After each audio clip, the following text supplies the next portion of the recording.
Greetings, everybody, and welcome back to episode 33 of xtre'M Evocast, an all-purpose Pokemon podcast where we talk about news, trivia, and everything related to Pokemon. Welcome to a completely normal episode of xtre'M Evocast with absolutely nothing wrong with it. Anyway, it is very late for me right now, so you have to apologize if I'm a little bit quiet, because obviously I don't want to wake people up. I say this like every time. I'm like, essentially in the beginning of every episode of Evocast, expect me. Here's what you can expect from every episode of Evocast. I do the intro. I say either good morning or good night, depending on what time of day it is when I record. And then I say something along the lines of, I say this every episode. And then I talk about how I say this every episode, and it just becomes even more and more meta as this comes on. Eventually, I'll be talking about the fact that I talk about it so much, or I'll be talking about the fact that I talk about the fact that I talk about it so much. Right now, where I think I'm on like the third level of meta, and anyway. Hope you're all having a good day. I'm having a great night. Had a good day today. Started a little bit later than I'd like to, but it's not a big deal. Don't have much going on in quarantine, all that jazz. So I'm perfectly fine with recording late at night. But like I said, you have to apologize if I'm a little bit tired, a little bit quieter, because I don't want to be talking super loud, because there's people in my house and they might get woken up from me talking about Pokemon so loud. Anyway, I have quite a few things to talk about today. Specifically, some new stuff that came out while I was gone. While I was gone, while in the grace period between this episode or last episode and this episode, there was quite a few things revealed along the lines of new stuff revealed for the Isle of Armor. That came out on June 2nd, I think, something like that. I don't know.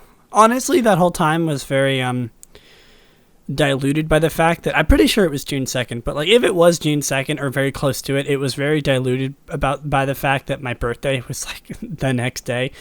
I had a good birthday too. I was actually kind of a little bit sad that I wasn't able to record Evocast on my birthday. Like, if I had started like a week earlier in the very beginning of Evocast on February 2019, maybe I would have been able to record it on my birthday, but it's all right. I think it would have been fun to do sort of like a birthday special. I'm not going to do anything special for today's episode. It's just, or at least nothing birthday related. Maybe one of these days, if Evocast ever falls on my birthday, which actually, now that I think about it, will probably be like, I think like, 7 years from now, because it was on a Wednesday and my birthday was on a Wednesday. Or actually, I guess I would record it the night before, but still, there would be an episode of Evocast on my birthday. Judging by the fact that my birthday is on like a day, I think, after every week, if it's on a Wednesday one year, then it's on a Thursday the next year. I think that would mean I'd have to wait 7 years in order to have an episode on my birthday. So I mean, hey, who knows? I might still be doing Evocast in 7 years. I wouldn't hold it against me. That's like what every year is like about 25 or so episodes. That would be episode like 100 and like 70, like 80, 180, something like that. That wouldn't be too bad. I mean, I wouldn't put it against me, having 180 episodes of xtre'M Evocast. That's jumping way too far ahead. I'm only on episode 33, which we'll come back to, by the way. Anyway, let's talk about stuff that's been going on. Before we get into the Twilight Wings, or wow, I just spoiled it. Before we get into the Isle of Armor stuff, I'm going to talk about Twilight Wings. I apologize. I was trying to build up there. Okay. Well, we're talking about Twilight Wings. Twilight Wings episode 5 came out. And it was is all I have to say. Now, it was good. It was a good one. So it was a lot less, by the way, the reason I'm talking about Twilight Wings first is because there's like zero news today, other than the new Isle of Armor stuff. There's pretty much nothing that I would really want to talk about.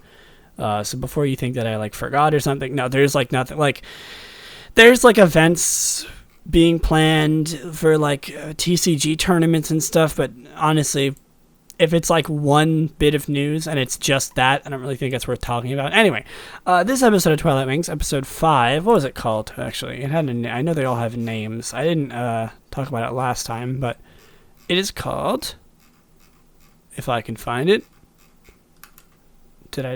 Where is it? Did I lose it? Oh, here it is. It is called Assist. Oh, God, I just played it out loud. Assistant. Okay, Assistant is the name of Twilight Wings episode 5. And it goes over Oleana, which is not something I was expecting.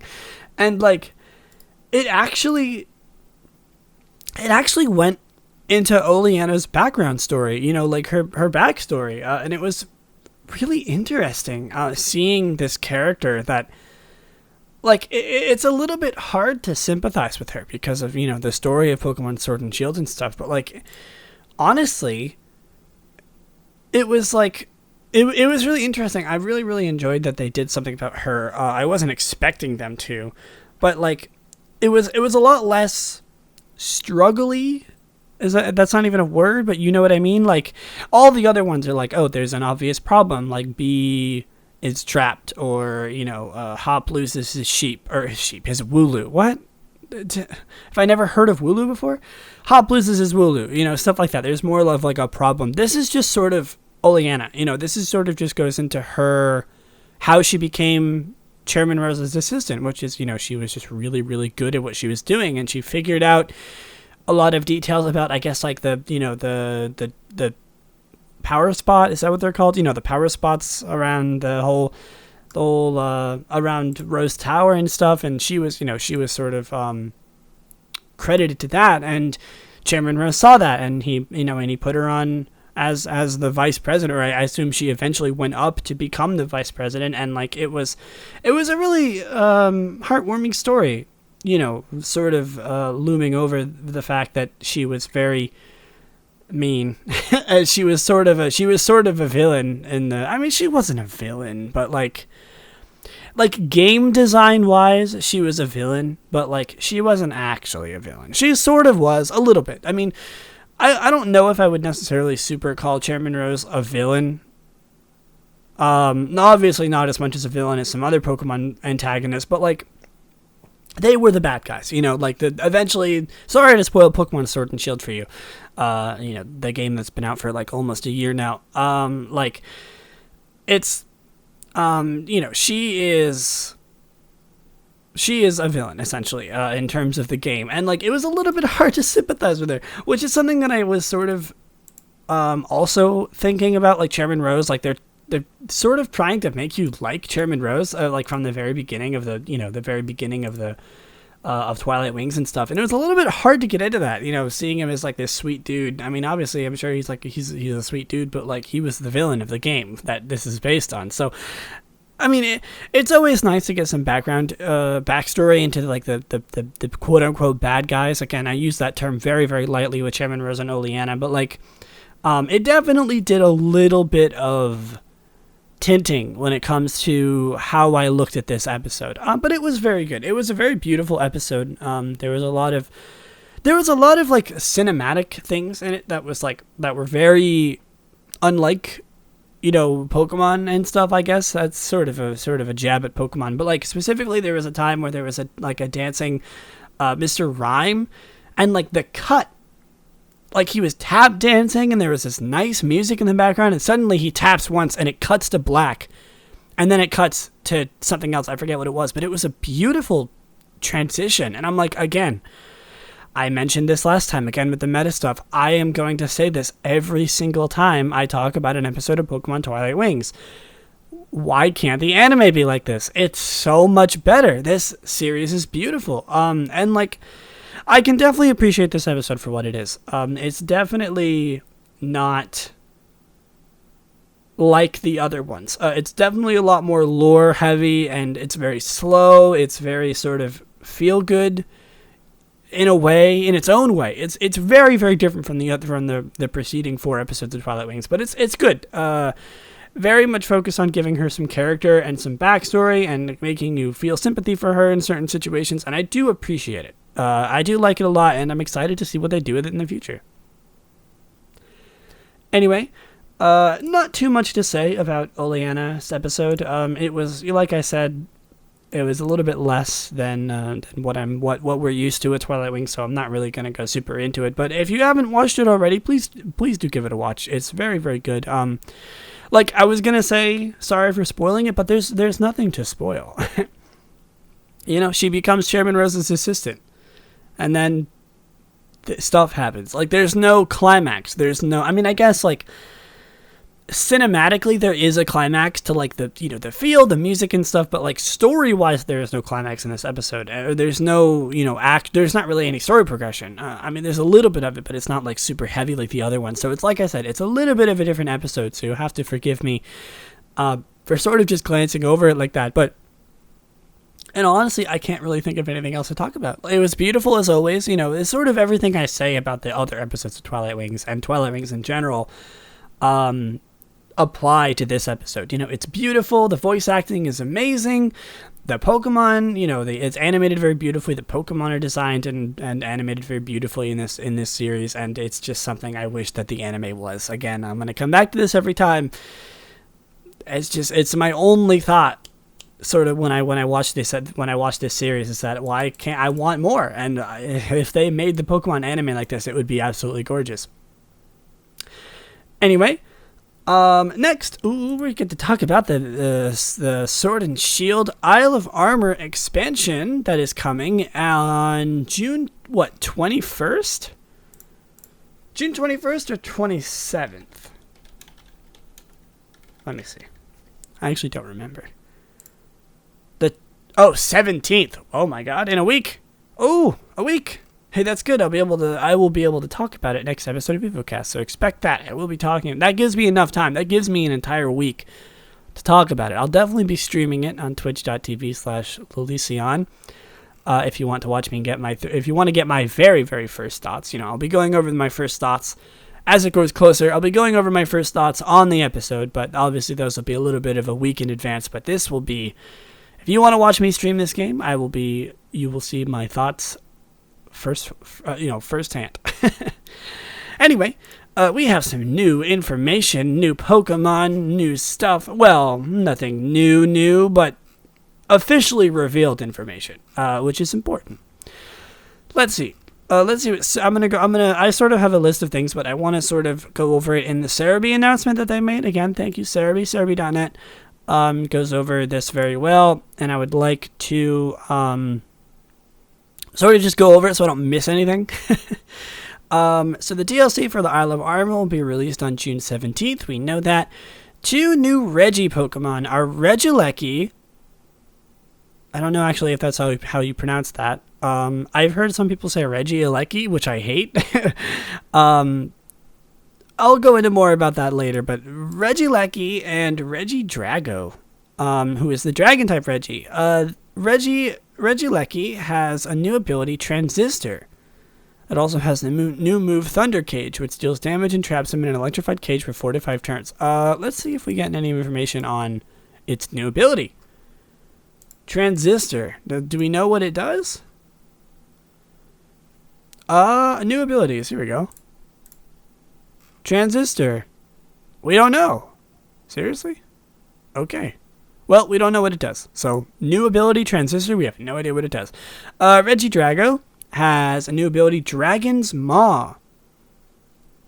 And the move Dragon Energy, which does more damage the higher the HP. Do we know what Dragon's Maw does?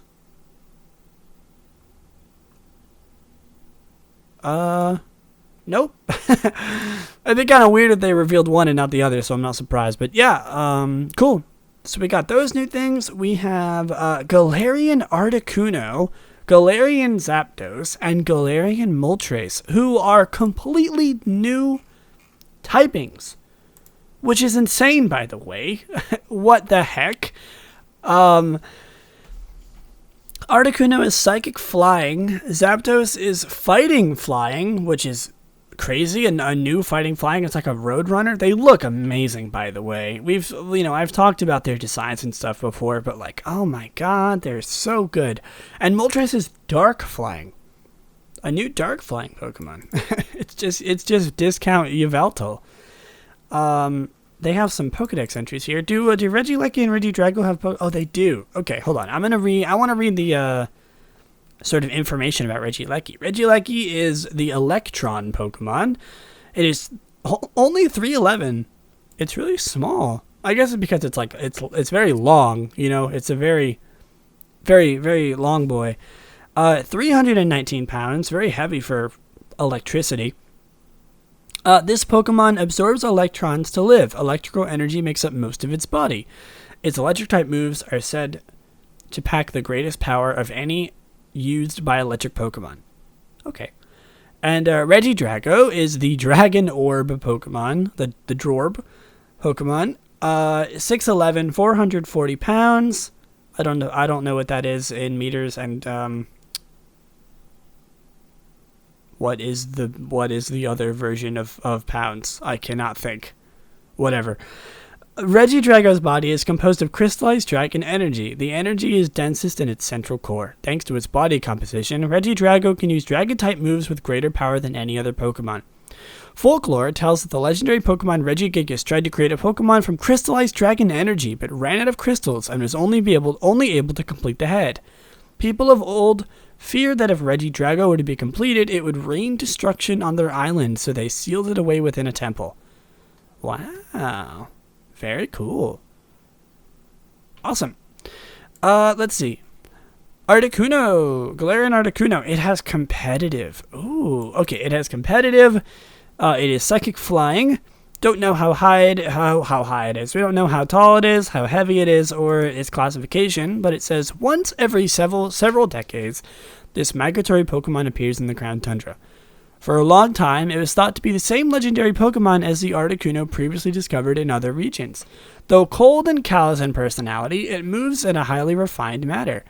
It keeps itself airborne through constant use of its psychic powers, almost never flapping its wings. Well, then why does it even have wings in the first place? You'd think that if it evolved to have psychic power, it would evolve to get rid of its wings. This Pokemon battles using intense psychic powers that act directly on the cells of living beings. Jesus Christ. That's not in the description, by the way. The beams of psychic energy fired from its eyes have a particularly potent effect. The slightest touch of these beams leaves the victim totally immobilized, as if frozen. The Pokemon finishes off immobilized opponents by using the condensed energy psychic power of its wings. Jesus Christ, it is like brutal. Awesome. It's got like laser beam eyes like we saw before, but like Jesus Christ. Okay. Articuno, not what I was expecting. I gotta say, my favorite out of these so far is definitely Zapdos. Zapdos is sick looking. It's like a Roadrunner, baby. Alright. Once every several decades, this migratory Pokemon appears in the Crown Tundra. Oh. For a long time, it was thought to be that, they have the same little blurb in the beginning. Okay. This belligerent, battle-hungry Pokemon seems unable to resist challenging Pokemon it senses may be stronger than itself. In battle, this Pokemon overwhelms opponents with speedy movements and ferocious kicks using its naturally mighty legs. When it leaps down cliffs and rocky mountains in high ultra-speed zigzag movements, it is said to resemble a bolt of lightning. However, its wings seem to have atrophied, and it appears to be a poor flyer. What does atrophied mean? I assume it means like evolved to be useless? Oh, amazing. Atrophic. Of body, tissue, or an organ. Having atrophied. Thanks.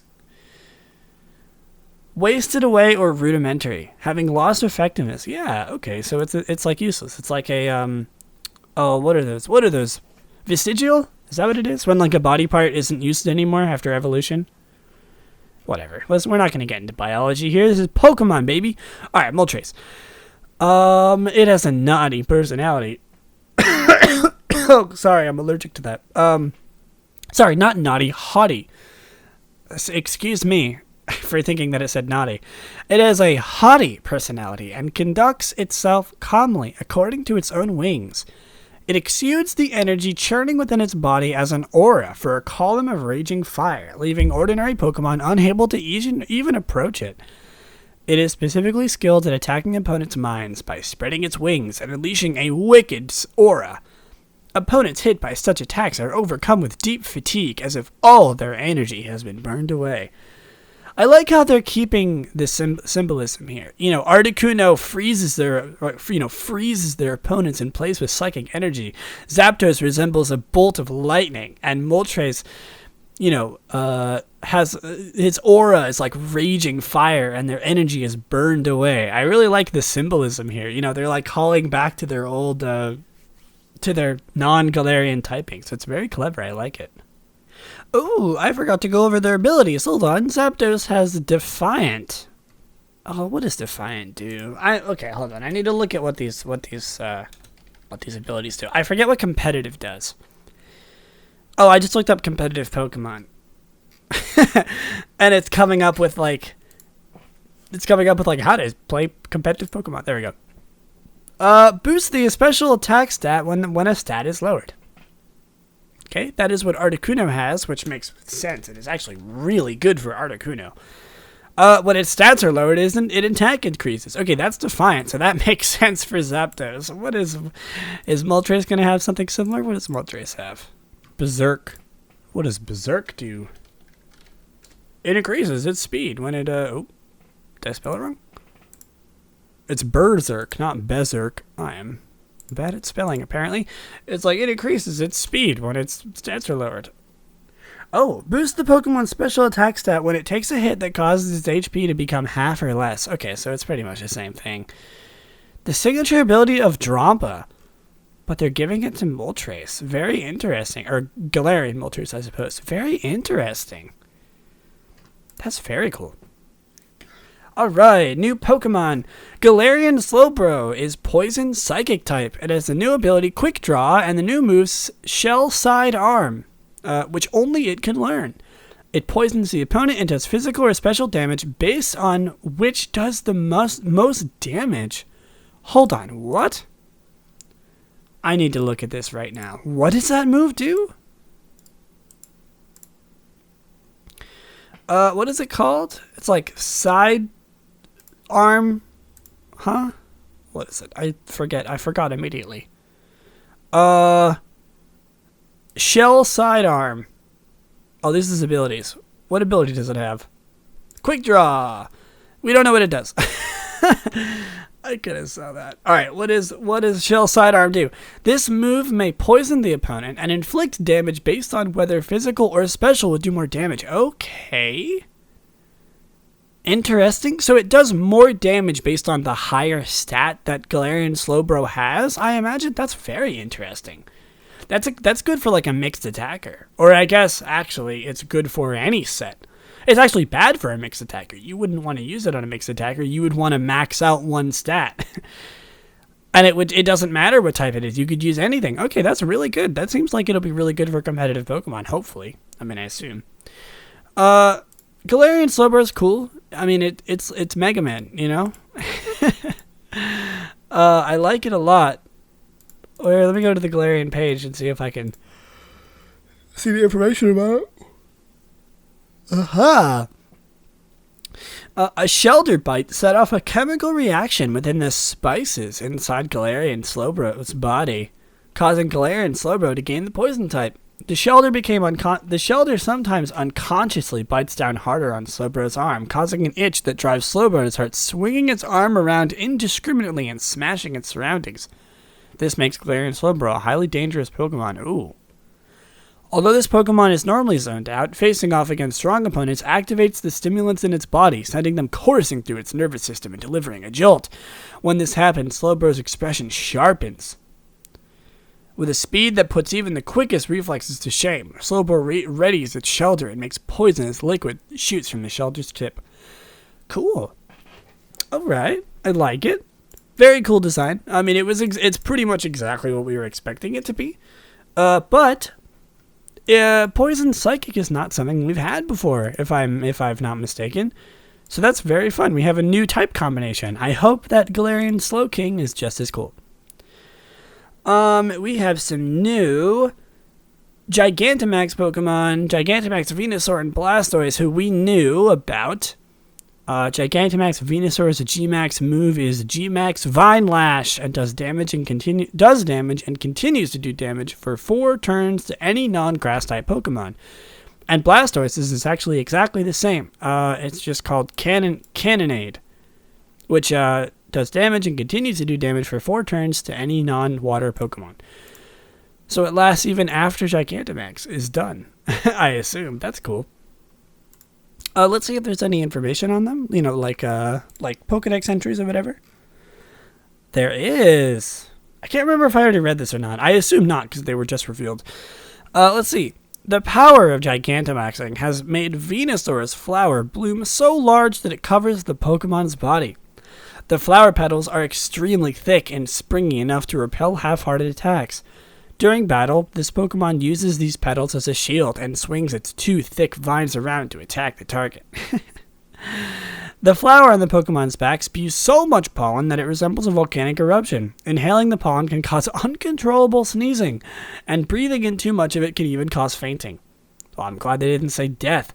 However, the pollen also stimulates plant growth.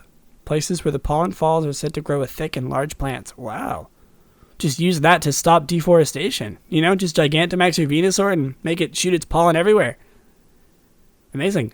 If only we had that in real life. I guess other Pokemon can just like make trees or plants, so I guess we wouldn't really necessarily need that. Imagine how many of the world's problems would be solved if Pokemon were real. Man. You know, deforestation, no more forests, just Gigantamax Venusaur. It'd be very nice. Blastoise's shell has grown to match its body, and it boasts extra large cannons as well. Gigantamax Blastoise can adapt to different situations by using different combinations of its 31 variously sized cannons. In battle, it doesn't bother to aim. Instead, it fires dynamic, powerful torrents from multiple cannons to overwhelm opponents. I mean, yeah, can't aim. It's not even looking at the opponent. It's like, you know, it's facing backwards. It reminds me of Mega Sceptile. And also Turtonator. It's very Turtonator-esque.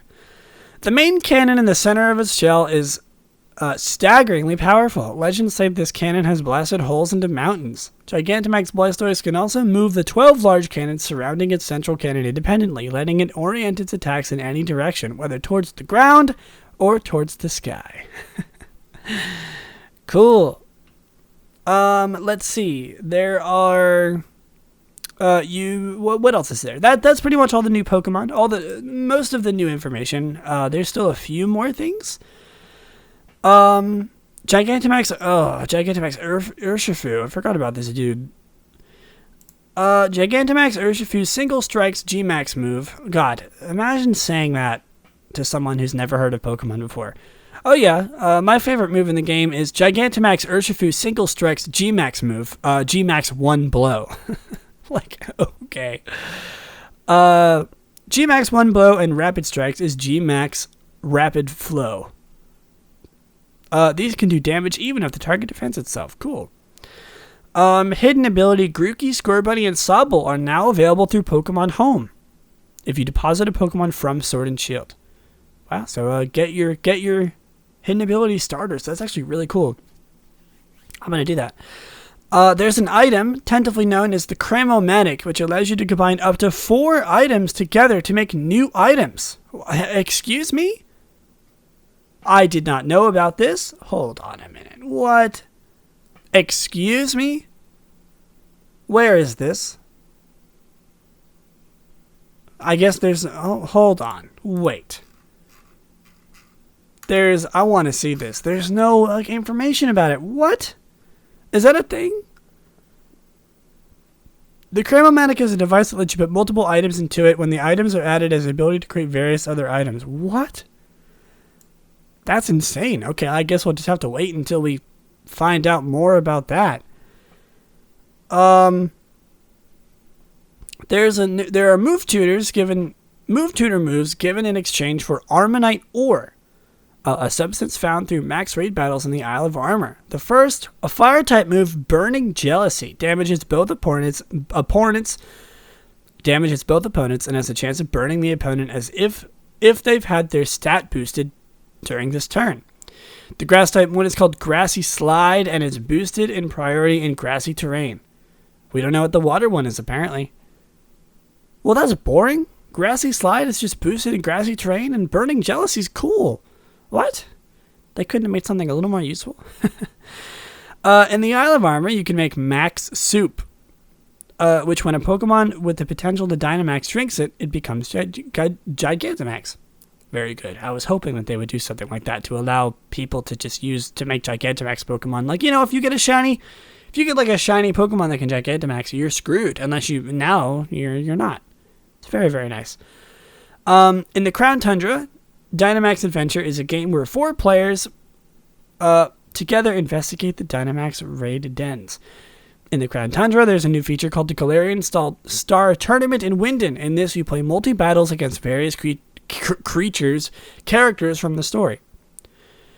Urshifu's new ability, Unseen Fist, allows you to damage Pokemon that have used Protect. Cool. Amazing. Also, so that's some new cool stuff. Not going to say much about that, but I guess I will say, real quick, that there is, what's it called? All the legendaries coming back. I can't find the page open that I have, but obviously I think we knew about this before, but all of the legendaries are coming back, which is insanely cool. I'm really glad they're doing that. We saw that sort of in the in the new trailer that you could find all these legendary Pokemon in the dens, and I think that's what the Crown Tundra the Dynamax Adventure is, maybe, because you're sort of in, maybe you can only fight the legendaries if you have 4 people, which would be interesting. Cool. All right, a lot of new stuff, and I'm very, very happy to see it. Next time you hear from me in Extreme Evocast episode 34, I will be talking about this again. I will be talking about the new thing, given that I finish it, which I'm sure I will, in a week. I'm very, very excited about this. I'm a little anxious, a little bit excited and anxious about new stuff coming out for Pokemon, but yeah, very, very excited. Anyway, that was the news for today, and before we move on to our main topic for today, let's do everyone's favorite segment, Random Pokemon of the Week, where we talk about a random Pokemon every episode, and today's Pokemon is... Oh. What? What happened? Oh, man. Okay, that's not right. Okay, I think... It seems as if the data that I have for the random Pokemon today has been corrupted. This is not normal. This is not what this Pokemon is supposed to look like.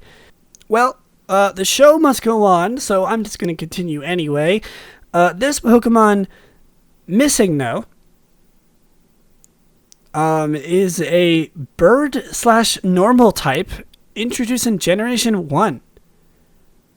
It is the question mark Pokemon. It is 3'3" in red, green, and blue, or 1 meter, and is also 10 feet, or 3.3 meters in red and blue, and it is 22.1 pounds in red, green, and blue, and is 3,507 pounds in red and blue. I assume that means Japanese and English exclusive. So in red, green, and blue, those are the Japanese ones. So in the Japanese versions, it's 3'3" or 1 meter, and 22.1 pounds, and in the English versions of red and blue, it is 10 feet, or 3.3 meters, and 3,507 pounds, or 1,590.8 kilograms. Its catch rate is 29 in red and blue, and 0 in yellow. It is unobtainable in Pokemon Yellow. So if you haven't been able to guess already from that extremely bad bit, we're talking about Missing No today. A little bit of a special case today. I'm perfectly fine with quote unquote sacrificing a random Pokemon of the week for the sake of a joke like that. I apologize if you didn't find that funny at all. I thought that would be something that would be fun. I didn't want to continue the jig for the whole episode, though. That would have been very hard to keep it up. Like, I have no idea what Missing No is, and honestly probably would have decreased from the quality of this episode of Evocast.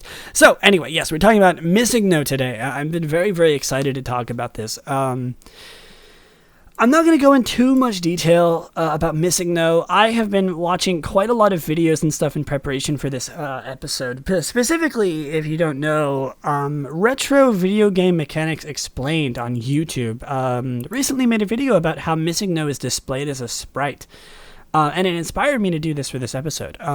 It also inspired something else. But if you haven't checked out that channel, please talk about it. If you're as big of a Pokemon fan as I am, Retro Video Game Mechanics Explained is a very, very insightful and very, very interesting YouTube channel where he goes over, retro video game mechanics explained. And he has 2 episodes. I apologize. He has two sort of series on Pokemon so far. One of which is Missing No, and the other is how the Pokemon cries are sort of programmed into the game. It's very, very, very interesting. So if you haven't watched that yet, go watch it if you're interested. It's very, very cool. And like I said, that sort of series of video inspired me to do this episode on Missing No. If you haven't been able to guess, this is today's episode. This is today's video or topic, I suppose, is Missing No.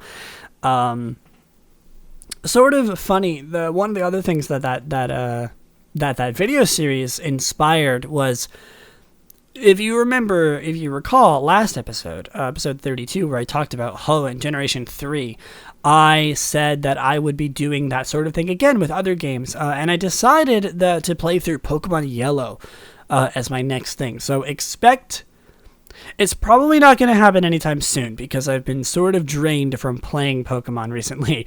I played through the entirety of Emerald, I played through a little bit of Pokemon Yellow, and then I have been really busy doing stuff, so I haven't been able to do that. And I also still want to talk about Pokemon Mystery Dungeon as soon as I get the chance, as soon as I finish the game, so that's most likely going to come first. Judging by the fact that, in the next couple days here, I'm going to be streaming it, and hopefully finishing it soon. So expect that soon. Expect Isle of Armor next episode, of course. And then after that, hopefully we'll talk about Pokemon Yellow. But talking about Pokemon Yellow, with Pokemon Yellow, I have the a sort of virtual console version on my 3DS. And I decided to play around with it a little bit because I've been very interested in how the Pokemon games work, and I, all due respect to Nintendo, but I have a homebrewed 3DS, and I thought it would be fun, sort of in preparation for making this video as well, which I will this episode. I mean, sorry, not video. I guess it will be relevant again when I actually talk about my playthrough in a couple episodes. But I decided that I wanted to have a Missing No on my team. And I know what you're thinking. Like, what? But it's very, very fun so far. So I decided I'm actually gonna talk about Missing No in a couple of minutes here, I promise. But I want to give a little bit of background to this. I did some doing research for this episode, and also just doing research on Missing No in general, being very interested in the topic recently.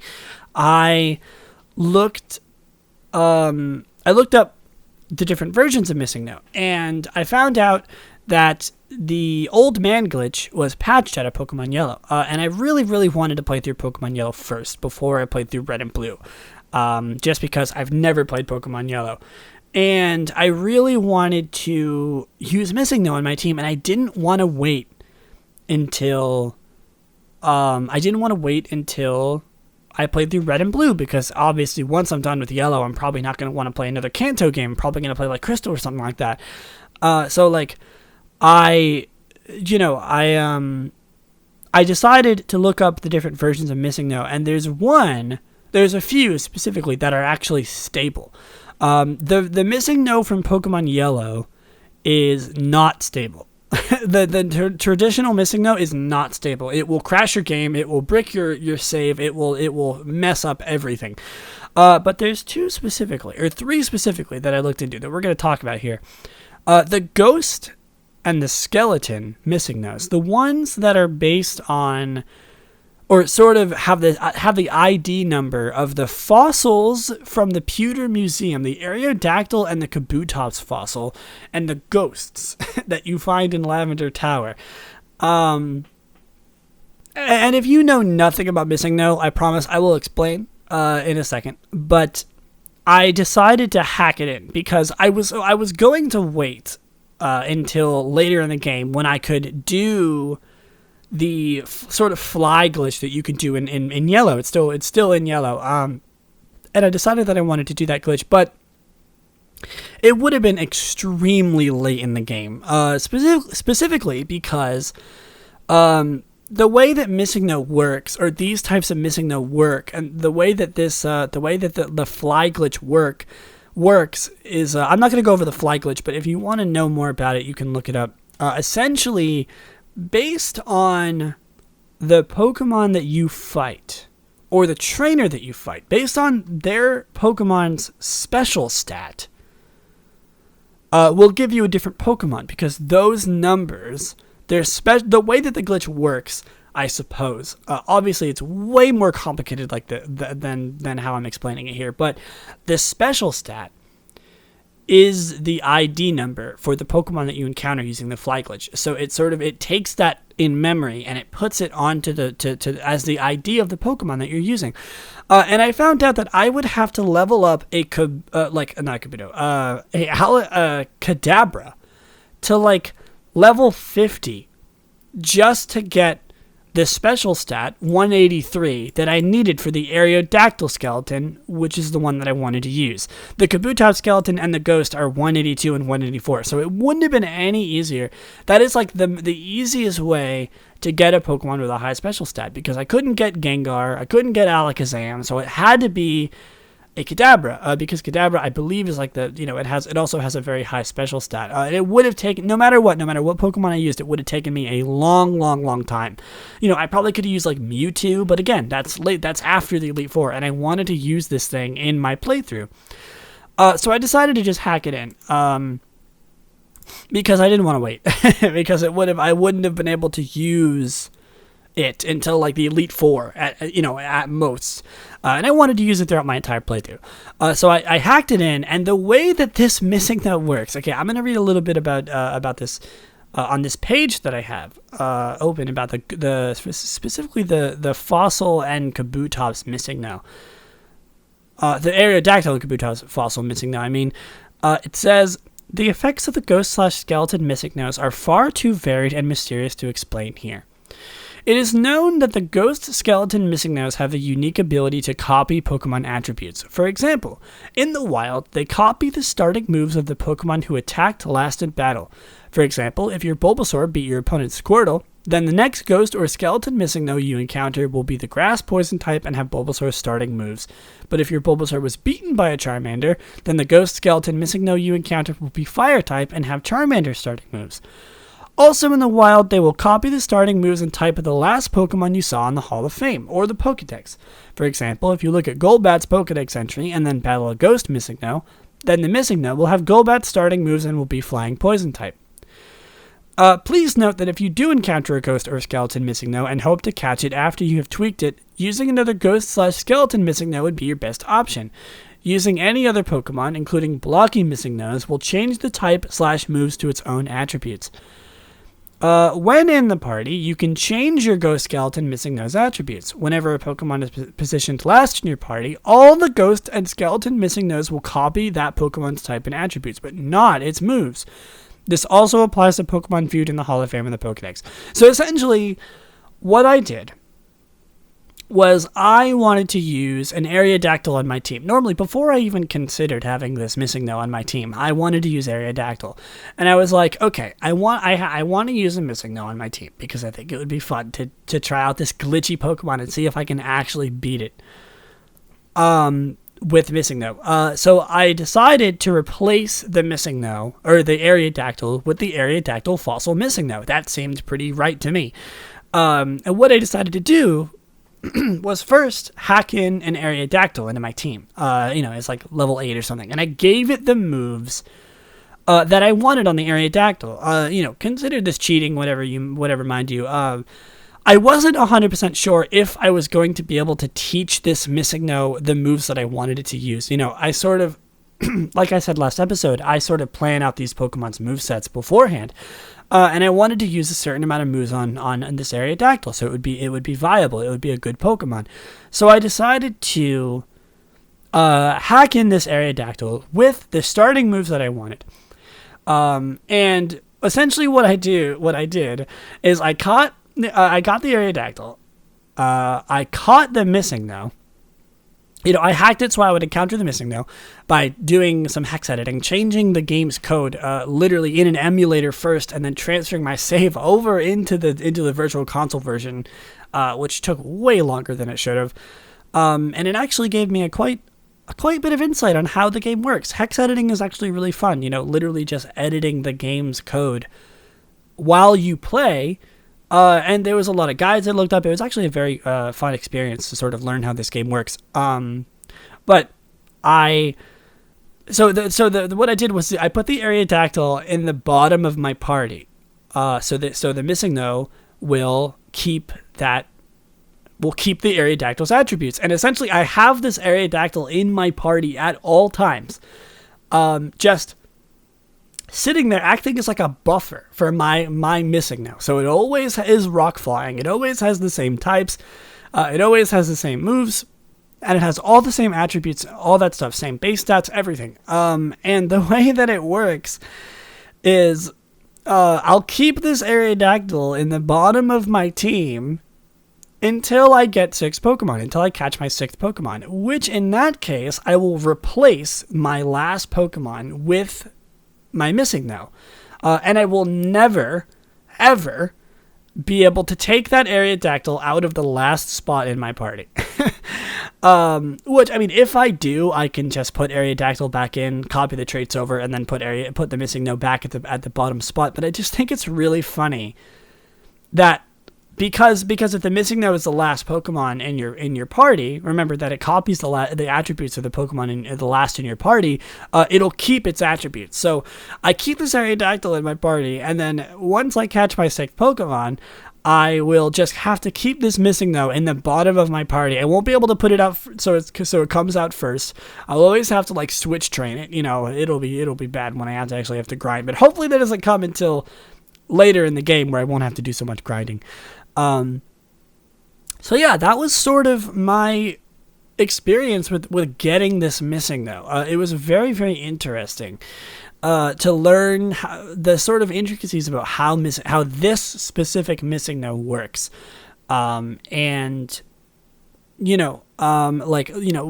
the game to try to put Missing No in, learning all these things, so much trial and error to learn how this Missing No works. It was very, very interesting. And this is just scratching the surface of what Missing No is. Missing No is so complex because it's literally just a glitch. So now that we're past that, we're past sort of my experience with Missing No, let's talk about Missing No.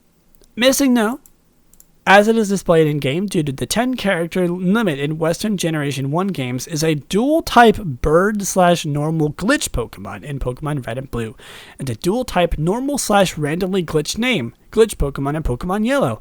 It is arguably the best-known glitch Pokemon in the game, or in Pokemon, closely followed by M00, which is another glitch Pokemon. It is the easiest glitch Pokemon to find in the localization, so it has 5 distinct forms, but the most frequent forms share 36 index numbers each. And the 5 most common forms, or the 5 forms, is the very famous Missing No that we all know and love, the Ghost, the Aerodactyl fossil, the Kabutops fossil, and the Pokemon Yellow version of Missing No. It looks a lot different. It's very sort of blocky and scrambly, just like the Missing No, but it looks a lot different. And that one is actually very, very unstable.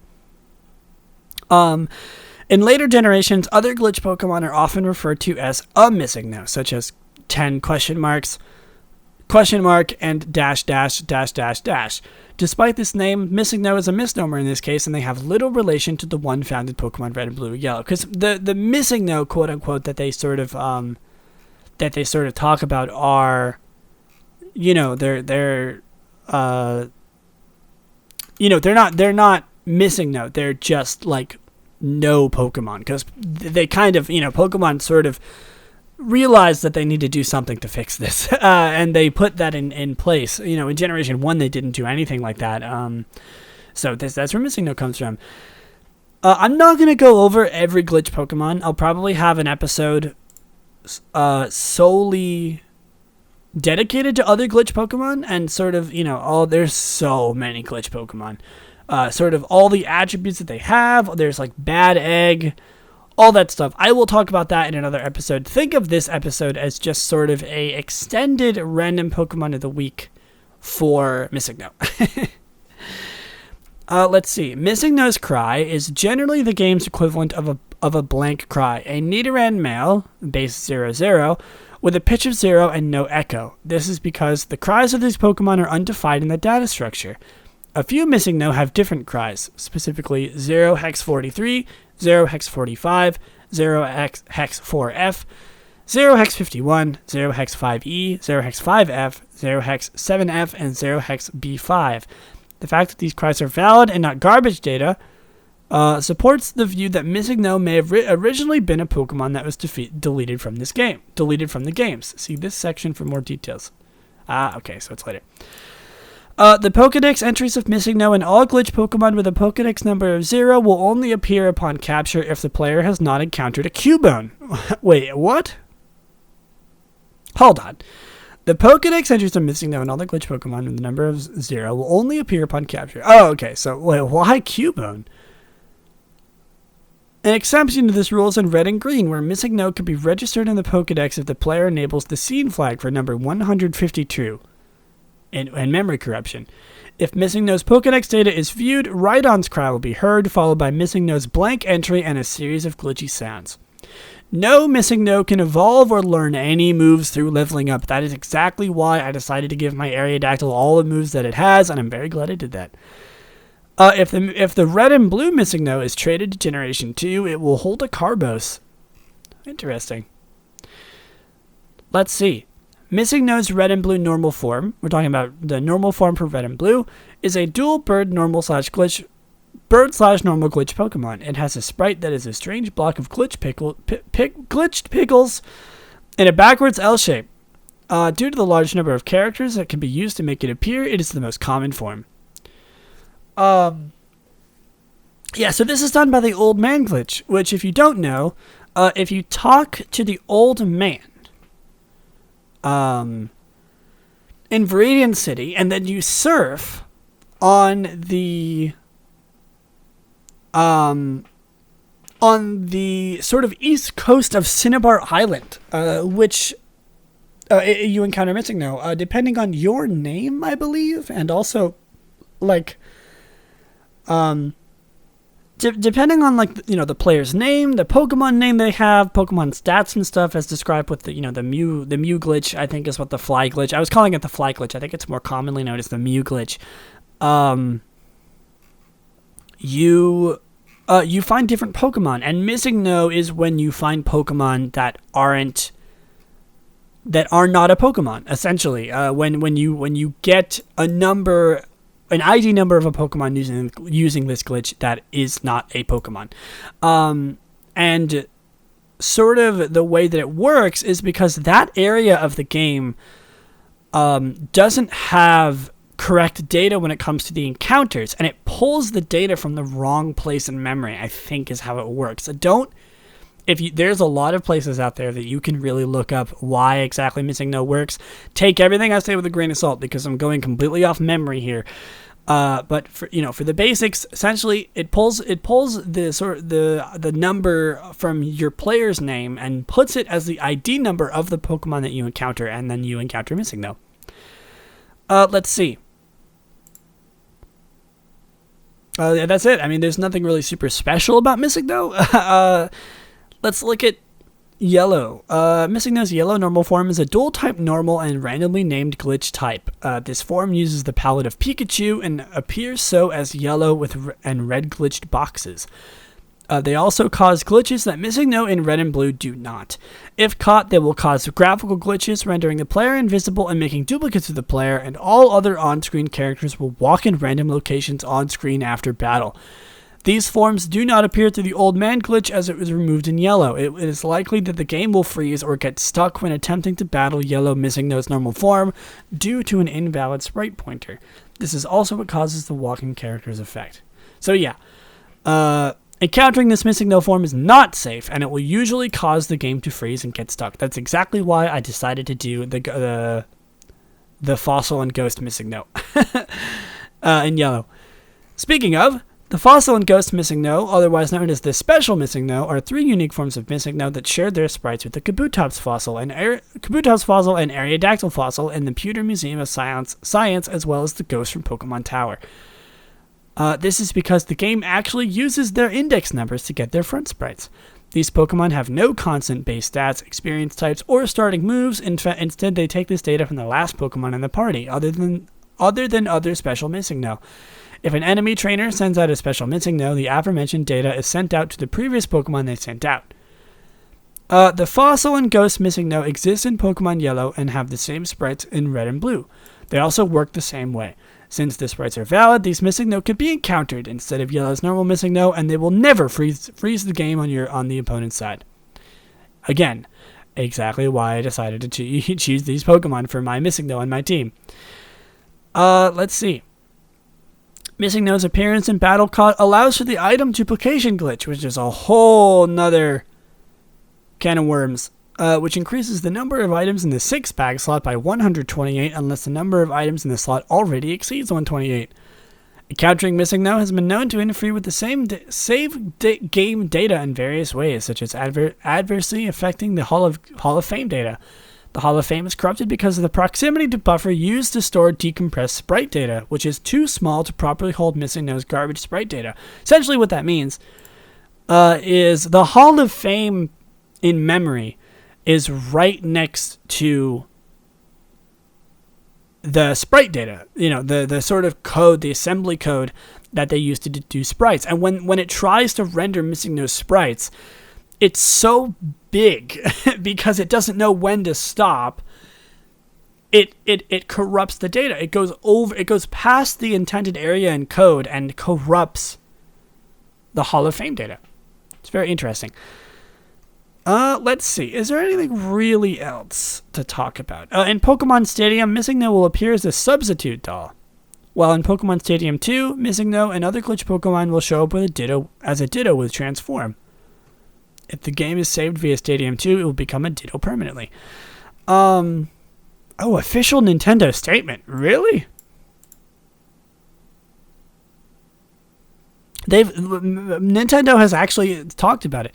Nintendo has an official description of Missing No in their customer service troubleshooting section. Missing No is a programming quirk and not a real part of the game. When you get this, your game can perform strangely, and the graphics will often become scrambled. The Missing No Pokemon is often found after you perform the Fight Safari Zone Pokemon trick. To fix the scrambled graphics, try releasing the Missing No Pokemon.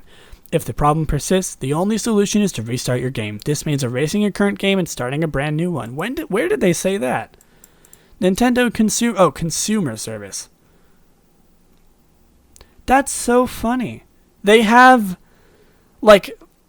consumer service for Pokemon Red, Blue, Gold, and Silver versions, and one of the official statements is Missing No. That's so cool. I don't know why that's so surreal and cool to me that they actually have that that they consider it. They've made a statement about it. I mean, I guess it makes sense, it makes sense that they would actually say something about it because it's so well known and so game breaking. Let's see.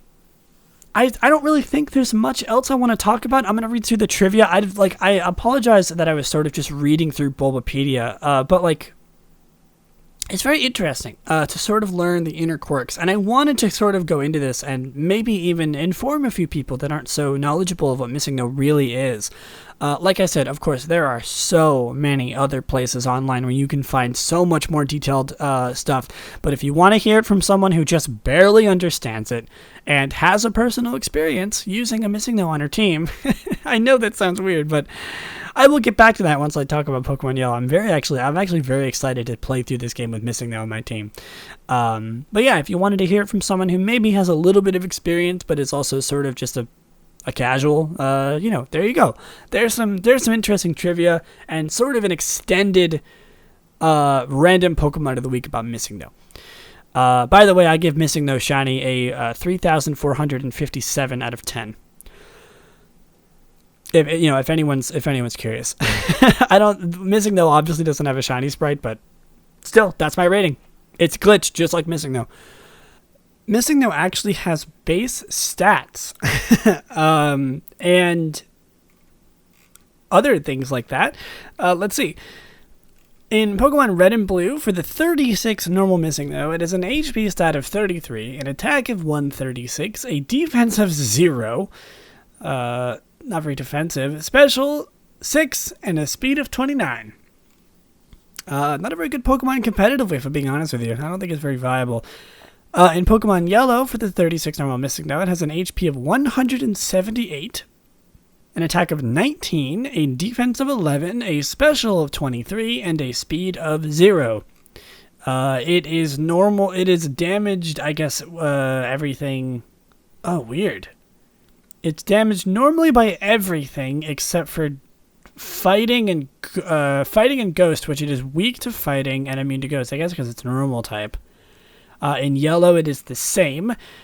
In normal Red and Blue, it learns Water Gun, and Sky Attack at level 1. In the Kabutops Fossil, Aerodactyl Fossil, and Ghost form, it learns Payday, Bind, and Water Gun at level 1.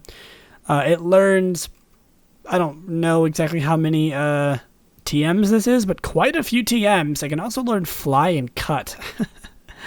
It learns no TMs in normal form. Evolution. What? Apparently, okay. So apparently it's considered evolution when it goes between Red and Blue and Yellow. Just like normal Missing though.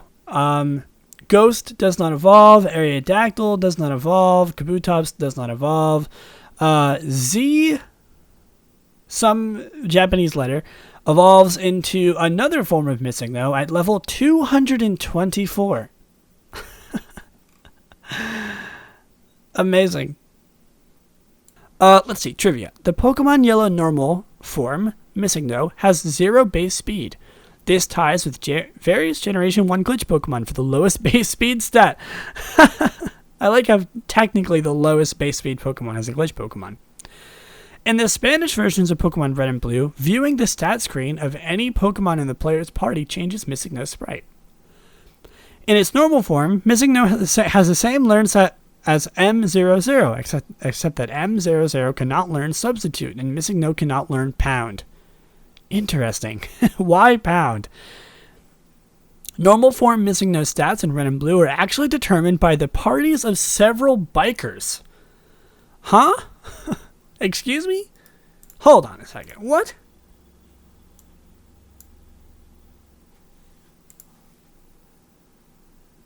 Oh, there's like a whole thing about Okay, I'm not gonna read through this, but I am gonna sort of tell you about this. If you go to the Bulbapedia page, for Missing No, and you scroll down to the very bottom, and you look at reference number 6. There is a Smogon page that goes over the extreme intricacies of Missing No and other glitch Pokemon. Like, very, very precise. I'm actually gonna read through this when I'm done recording this episode. This is really interesting stuff. Let me see about the if I can find the biker stuff. I'm gonna look up biker. Oh yeah, look at this. Missing Note's data starts well into a trainer's Pokemon data, so it gets the information according to the party of the trainers that happen to be located at 0hex39FC2 to 0hex39FDD, which are some trainers that belong to the Biker class. Now, to make things more interesting, let's compare the effects these bytes have on Missing Note with their real purpose and meaning in the game. Oh, this is so interesting. Okay, I'm not going to read through this because I'm already an hour into the episode, but maybe I'll come back to Missing Note at some point and I'll do like a super detailed thing about this sort of page, because it seems really interesting. I'm like super interested in this stuff, if I'm being honest with you. But yeah, like I said, reference number 6 on Missing Note's page, if you want to look at this, it goes into like, oh, there's so much here about Missing Note. Missing Note's so cool. That's why I was really excited to do this episode. And I'm definitely not done talking about glitch Pokemon. I will talk about M00, other glitch Pokemon, and stuff like that. I just don't want this episode to go super long. I want to sort of dedicate a whole episode to talking about it, even though this is what this episode was sort of about. But I was excited to talk about just Missing Note, you know, the one that everyone knows and loves, Missing Note. And I mean, if that's something that people would be into, let me know. You know, let me know on my Twitter. Let me know in my Discord server if you're interested, or just like, you know, send me an email. I don't know. If you're interested in hearing me talk about these other glitch Pokemon and going a little bit more in depth, if anyone's interested in that, I sort of want this podcast to be for everybody, so I don't want to go into like the extreme intricacies of how this game works, because I know some people aren't going to understand it. Maybe I'll release like one episode in the beginning and be like, hey, if you don't know anything, if you don't want to learn math and assembly and hex code, you're not going to like this episode. Maybe, we'll see. I'm not sure. Let me know if that's something you'd be interested in, because I would love to talk more about Missing Note. It's something very interesting to me. Let's see. Missing Note is the only glitch Pokemon in Generation 1 whose English name is entirely composed of typographical letters.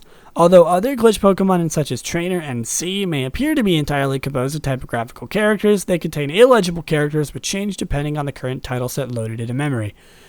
In the Generation 4 games, there is a sprite that contains text that reads something in Japanese. Missing Note's Japanese name in kanji. However, unlike the Generation 1 placeholder text Missing Note, it exists only to substitute blank tile data, not blank species data. This means that the game will display this if a sprite is referenced that does not exist or cannot be accessed. Missing Note is referred to Pokemon 000 on Nintendo's consumer support website, referencing its Pokedex number. And finally, in August 2016, TCG artist Tokiya put art of Missing Note's Ghost form, Aerodactyl, and Kabutops form fossils and the default sprite in Pokemon Red and Green on his Twitter. Missing Note is therefore the only glitch Pokemon to have an intentional depiction by a franchise artist. I actually looked at this earlier. It's very cool. You can sort of look at this as on the Bulbapedia page, I think reference number 7, if you really want to look at it. It's very cool. The art is very good, I will say. Very, very cool. Oh man, I love Missing Note. I love the depiction of Missing Note. That's why, like I said, I was very, very excited to talk about this and do this episode, because, you know, this is something that I'm very, very into, something that interests me quite a lot. And like I said, I would be happy to talk about this again. Sort of due to the nature of this episode, because I didn't technically have a random Pokemon of the week, I'm not going to bother doing a move tutor this episode, so no segments today. Sorry. You'll have to apologize for the sake of the joke, sort of for the sake of the 20-second bit in the beginning of this segment where I was like, oh, my data is glitched. So, yeah, was it worth it? Who knows? You decide. Anyway, I think that is going to do it for me for today. Catch me next time talking about Isle of Armor and my experiences about it. Again, you can catch me live on twitch.tv/Lillieceon on the release day. Literally, I will be playing this game. This update. I'm very, very excited.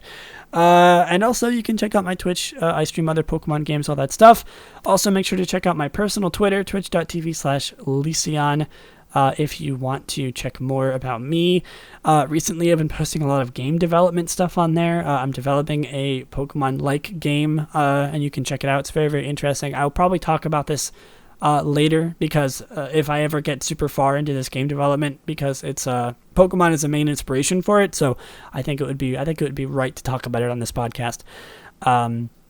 You could also follow the Xtreme Evocast Twitter to get updates on when episodes come out, or just updates if an episode's going to be delayed, or other things like that at twitter.com/ or at Xtreme Evocast on Twitter. So, thank you all so much for listening. Have a great day, and I will see you next time. Bye!